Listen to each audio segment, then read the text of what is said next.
No cost EMI में phone लेने पर सच्ची मुच्ची में कोई ब्याज नहीं लगता। क्या 5G वाला स्मार्टफोन लेते समय सिर्फ 5G की बात करना जरूरी है या और कुछ भी जानना जरूरी है? क्या फ़ोन लेते समय सिर्फ कैमरे के मेगापिक्सल चेक करने से काम चल जाएगा या रैम या प्रोसेसर की भी बात होती है?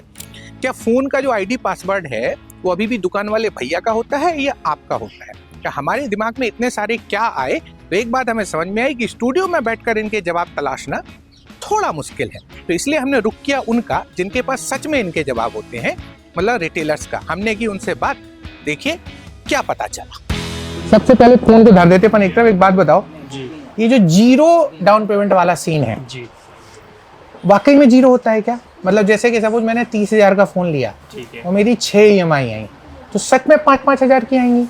देखिए, इसमें होता ये है कि EMI तो आपकी 5,000 की ही रहेगी, बट क्या होता है ना, जब ये लोन हम प्रोसीड करवाते हैं किसी भी कंपनी थ्रू, बजाज या कोई भी कंपनी जो इसको फाइनेंस कर रहा है, तो वहाँ पे एक चार्ज होता है जिसे बोलते हैं प्रोसेसिंग फीस, ठीक बात, यानी फाइल चार्ज भी हम बोल सकते हैं। तो वो आपका एक्स्ट्रा रहता है। बाकी आपका जितना बोला गया है जीरो डाउन पेमेंट, तो एग्जैक्ट वही जीरो डाउन पेमेंट रहता है। वो कितना होता है?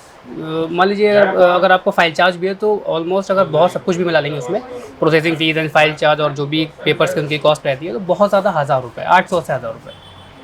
अच्छा, तो मतलब जीरो नहीं है, मतलब ऐसे कोई बुराई नहीं है। जो 30,000 का आप उसको 6 महीने तक पैसे अलग अलग करके टुकड़ों में लेंगे तो इतना बनता है, तो ये फाइल चार्ज है। लेकिन अगर लाख रुपए का फोन है तब भी फाइल चार्ज इतना ही है? लाख रुपए का है तो भी सेम है। अच्छा, ये फिर बेनिफिट है कि अगर आप लाख रुपए का फोन लेते हैं, है ना, तो आपका फाइल चार्ज इतना ही लगेगा। वो सेम रहेगा, बट कुछ कंडीशंस में ऐसे हमें क्या होता है कि अगर ज़्यादा ऊपर जाएंगे हम रेंज में, तो वहाँ पे स्कीमें चेंज हो जाती है। अभी यहाँ पे एक लिमिट रहती है 9 से 12 मंथ की, मैक्सिमम आप 12 मंथ करा सकते हैं। अच्छा, अब आप कॉस्टली में जाएंगे, थोड़ा ऊपर जाते हैं, तो वहाँ पे आपको ये चीज़ आपको और अच्छे से हो जाता है कि 24 मंथ है ना, 36 मंथ के लिए भी हो सकता है, 24 मंथ। तो ये चीज़ थोड़ा सा आपके लिए कन्वीनियंस हो जाती है कि आप यहाँ पे उसको टेनर बढ़ा सकते हैं अपना। एज ए यूजर, ठीक है, जैसे आपके पास से कोई बंदा आता है तो कैसे, मतलब मैं सच में जानना चाहता हूँ कि फ़ोन मांगने से पहले क्या पूछता है?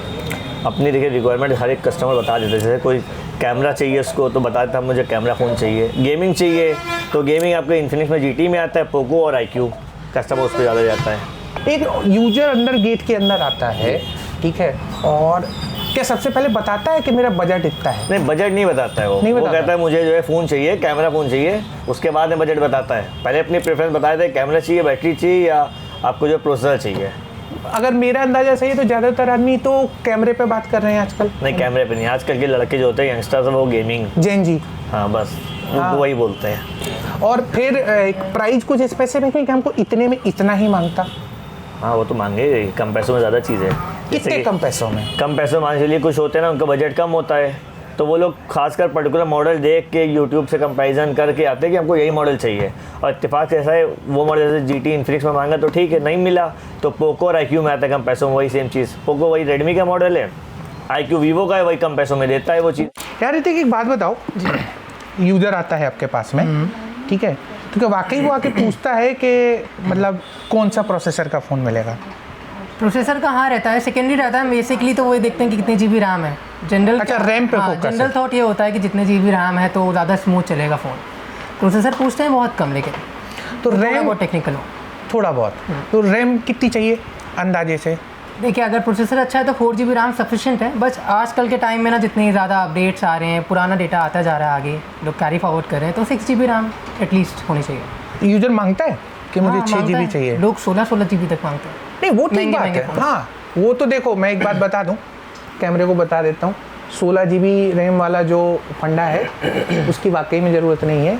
हाँ, वो एक बहुत हाई गेमिंग के लिए होता है, तो उस तरफ मत जाइए जब आपको ऐसे फ़ोन बेचा जाए, ठीक है। ओवरऑल पैकेज की तरफ जाइए। तो जैसे ऋतिक भी बता रहा है ना, 6 GB 8 GB बहुत है, सफिशेंट है ना, आपके सारे कामों के लिए, है ना, बहुत सही है। 5G फ़ोन के लिए कहते हैं कि मतलब अंदर जो बैंड होते हैं 12 बैंड का होना बहुत ज़रूरी है, जिससे क्या होगा कि कभी फ्यूचर में आप 5G जब प्रॉपर आएगा, आप रूम के अंदर हैं या उसके बैक रूम में नीचे बेसमेंट घुस रहे हैं, तो प्रॉपर वर्क करें।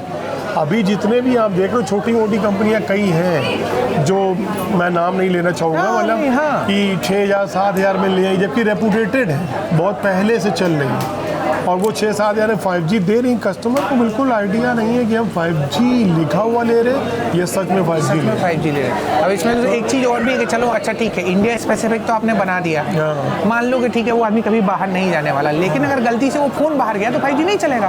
ठीक है, आपको ये समझ में नहीं आएगा कि यार हमारा 5G गया कहाँ। हम उसको फीडबैक क्या देते हैं, हाँ, आपके नेटवर्क में प्रॉब्लम, नेटवर्क पे प्रॉब्लम है, वही बात है ना। तो ऐसा नहीं। बिल्कुल। हम तो कस्टमर को इसलिए प्रॉपर बताते हैं कि अगर आप जो ले रहे हो सोच समझ के लो, और अगर 5G ले रहे हो ना, 5G चाहिए ना, हाँ तो 5G में ये होना जरूरी है। एकदम सही बात है। तो देखा आपने बाहर जाने का नतीजा, सारे सवालों के जवाब मिल गए।